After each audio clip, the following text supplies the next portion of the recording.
put a stop and said, as they went away, Jesus began to speak to the crowds concerning John.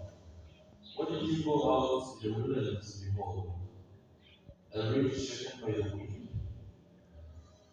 Why then did you go out to see a man dressed in soft clothes?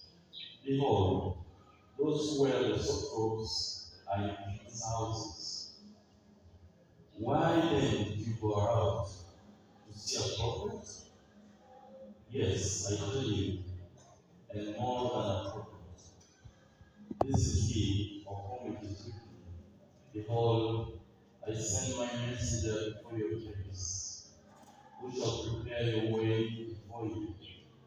Truly I say to you, among those born of women, there has arisen no greater than John the Baptist. Yet he who is least in the kingdom of heaven is greater than he. This is the gospel